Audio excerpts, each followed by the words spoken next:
কারা এই সময়কার ঘসিটি বেগম, কারা এই সময়কার মির্জাফর, কারা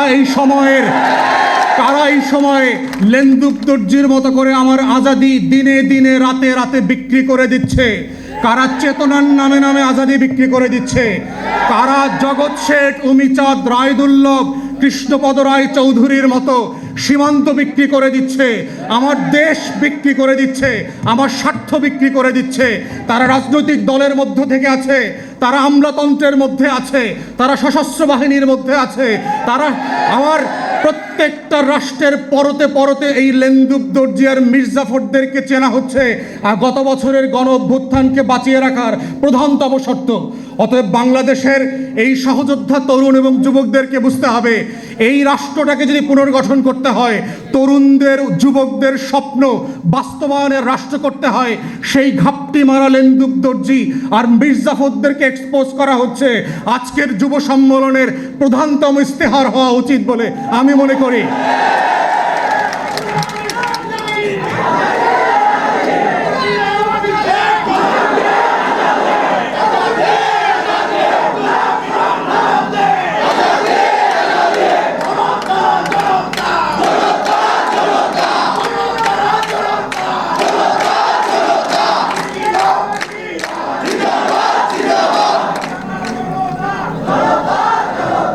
এবং এই শত্রু চিহ্নিত করবার জায়গাতে আমরা বারবার যেটা দেখতে পেয়েছি,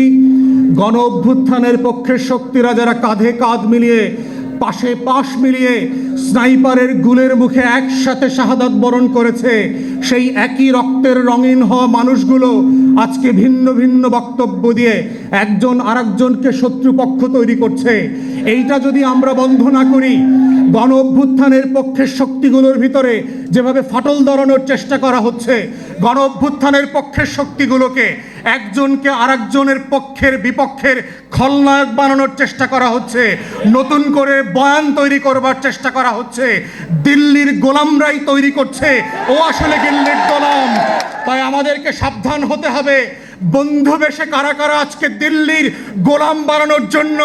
আমার আজাদির লড়াইকে, আমার গণ অভ্যুত্থানকে ব্যর্থ করে দেওয়ার জন্য দিনরাত চেষ্টা করছে। সেই দিল্লির গোলামদেরকে এক্সপোজ করা, সে রাজনৈতিক দলের নেতা হোক, সে আমলাতন্ত্রের মধ্যে হোক, সশস্ত্র বাহিনীতে হোক, গোয়েন্দা সংস্থায় হোক, এই যে নতুন বয়ানের রাজনীতি তৈরি হচ্ছে, যেই রাজনীতির মধ্য দিয়ে গণ অভ্যুত্থানের নায়কদেরকে আজকে খলনায়ক বানানো হচ্ছে, যেন বাংলাদেশ সব লুটপাট করে খেয়ে ফেলছে সমন্বয়করা। এই যে নতুন বয়ান, এই শত্রু তৈরির বয়ান হচ্ছে বাংলাদেশকে আবার আজাদি বিক্রি করে দিয়ে দিল্লির হাতে তুলে দেওয়ার বয়ান। এই বয়ান হচ্ছে এজেন্ডা সেটিং করে 111-এর মতো করে মসনদ পরিবর্তন করবার যেই রাজনীতি, এই রাজনীতি থেকেও আমার তরুণ এবং যুবকদেরকে সাবধান হতে হবে। আমাদের কথায়, আমাদের আচরণে, আমাদের কর্মকাণ্ডের মধ্যে গণ অভ্যুত্থানের পক্ষের শক্তিদের মধ্যে কোনোভাবে যেন ফাটল তৈরি না হয়। আমরা সবাই রাজনৈতিক প্রতিপক্ষ, কিন্তু রাষ্ট্র সাপেক্ষে, দিল্লি সাপেক্ষে, আওয়ামী লীগ সাপেক্ষে আমরা সবাই গণ অভ্যুত্থানের কাতারের সহযোদ্ধা।